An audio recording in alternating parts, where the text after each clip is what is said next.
Hey y'all, I'm Elisa, the Scrappy Wife behind ScrappyWife.com, and today I am working in what I call my list planner. So this is a challenge that I am doing for 2022, and my patrons are participating also. What I'm doing is each month I provide them this printable list of different lists, a list of lists. And I'm using a vertical line planner. I just wanted to show you some of the previous months so you could kind of see what I'm doing. And basically, I am just decorating my planner and listing out some different things each week. Everything from my favorite drinks, what's in the news, sports teams I root for. Some of the lists go a little bit deeper, family goals, things I love about my husband. Let's celebrate, gift ideas, just all kinds of different lists. Some weeks I fill it up a lot. Some weeks are a little bit less. So I am in the month of March now, and you can see this is my ongoing list of just ideas. And then I am just working through a lot of different kinds of lists. And for me, it's a nice reflection tool. This is my current week. It's a nice reflection tool. It's a nice chance to journal at the end of the day with kind of some prompts that are already set and ready to go. So in this video, I'm going to set up my list challenge for the week of March 21st through the 27th. I am planning on using some of these large Mamby sticks that are the Indigo Mickey line because I think they are so cute. So I'm going to use these, and then I also have the new sticker book that is Indigo Mickey as well. And I'll make sure to link these down below if you are interested in checking them out. So I will put you guys on fast forward. I will link everything I use down below. Again, if you want to participate in the list challenge with us, we're doing it over on Patreon. All of the tiers of Patreon receive the free printables at the first of each month. And so you can be able to participate. All right, let's go. All right, first off, let me start by apologizing. I am actually doing my voiceovers outdoors today, so if you hear some extra sounds, that's probably why. Just wanted to take advantage of some spring weather and soak in some vitamin D, so that meant voiceovers outdoors. All right, one of the things I love about this list project, and in particular decorating for the list project, is it feels like there are no rules. I can just go to town decorating these pages. The lined vertical is perfect for this. Another great one would be probably the horizontal because you really don't necessarily need the days. So how I do this is I decorate it all at the beginning of the week. I fill in all of the different list prompts at the top. And then most evenings when I'm sitting down kind of reflecting through my planner, I'll fill in a few of the spaces here and there. I don't necessarily do one list per day. I just kind of go through the whole week and fill in what I'm inspired to fill in. And then at the end of the week, it is completed. And like I showed you, some weeks are more filled in than others, and that is totally fine. I began by laying down some dark blue grid washi to set the tone, and then I really love the silver foil that is in this particular set. It's like a matte silver, which I think is so pretty, and the opportunity to use these Mamby sticks is awesome. I love this. So here I have Minnie. She says, find happiness in the journey. I love putting inspirational quotes on these pages. Like I said, there's no rules. So I do big stickers. I do clusters of boxes. I try to do things a little bit different than how I might normally do in my planner. And so it challenges me creatively. When you are a planner and you're a creative planner like I am, sometimes you can get in a rut. And so it's also fun to just be decorating some of the different types of spreads. So I've never used a lined vertical in my normal planning, and so it's nice to get to use this. So I have my Mickey. He has his hand up, and I thought that'll be super cute to put a box right in his hand. And I use the boxes on this page to just highlight certain responses that might be coming up, bring them out in a bold way. And now I'm seeing what I might be able to cluster with that box. I'm going to be bringing in plenty of Mickeys and Minnies. In my thought process as I was getting to this point, I thought it'll be cute if all on the left side of the spread were Mickeys and all on the right side were Minnies, like they each had their own half of the spread.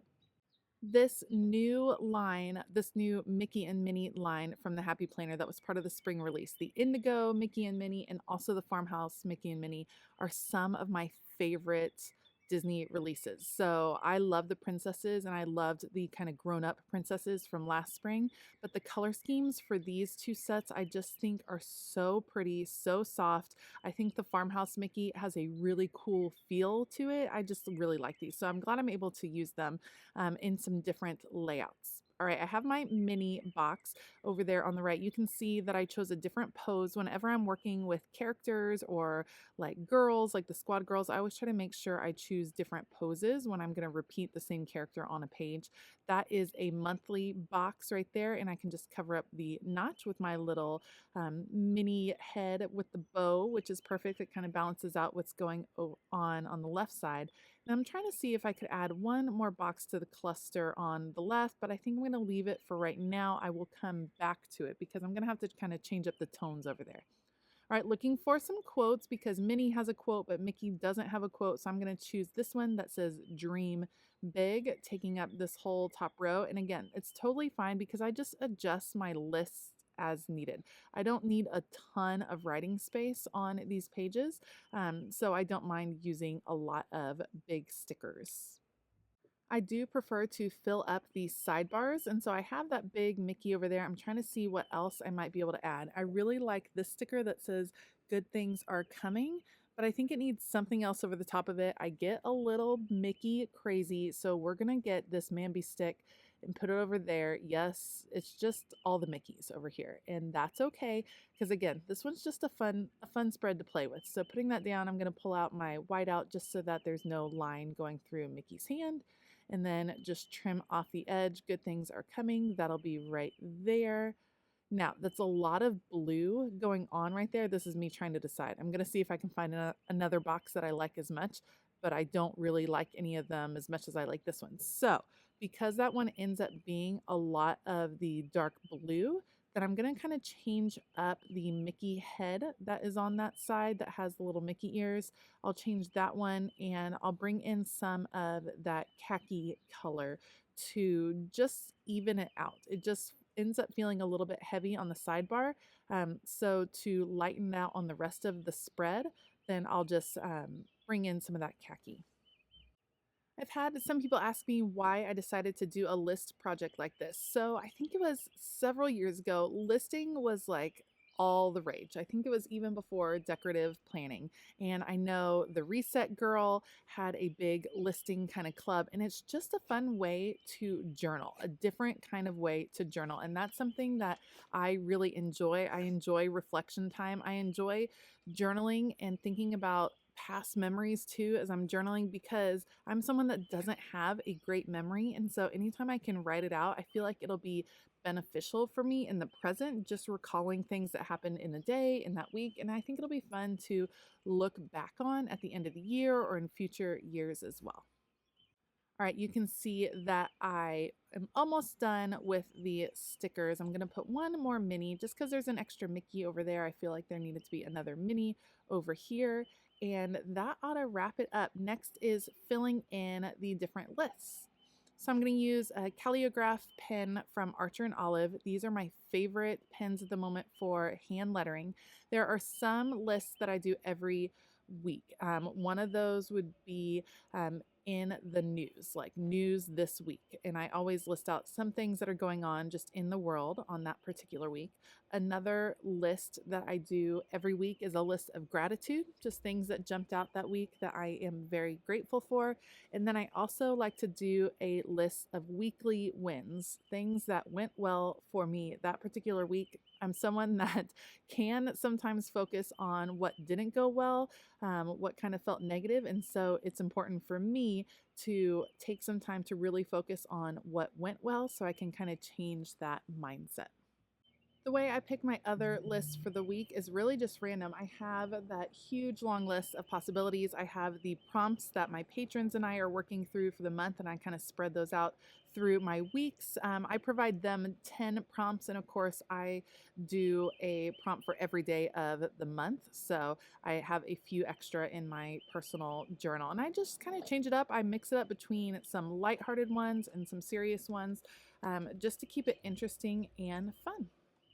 Like I said, creative journaling is a really important practice for me, and I like to try out different ways of doing it. And this is one of the ones that is new for me, this kind of listing prompt. But with the way that my brain works, this works really well for me. I am a list maker, an organizer, and so kind of organizing my journaling in this fashion kind of just works with my head. So I'm liking it so far. I have been successful in completing my weeks thus far in 2022. I don't know if I will be able to stick it all the way out and have a full planner of lists by the end, but I am definitely enjoying the practice for now. And I think it's okay to give yourself permission to kind of change up what's working for you. Just because you set a goal at the beginning of the year, that might change because circumstances change throughout the year. That is pretty much going to wrap it up for this plan with me. Let me know what you think of doing a project like this, doing your creative journaling in this way. I'd love to hear your comments below. Like I said before, I will link all of the supplies that I use down below, so be sure to check those out if you're interested. And I want to give a huge shout out to all of the members of my Patreon. Thank you guys so much for all of your support. It really means a lot. If you want to find out more about Patreon, some of the things we're doing, like this challenge, then you can click on the link in my description box below. All right, I hope that you have a fabulous day. And as always, keep it creative.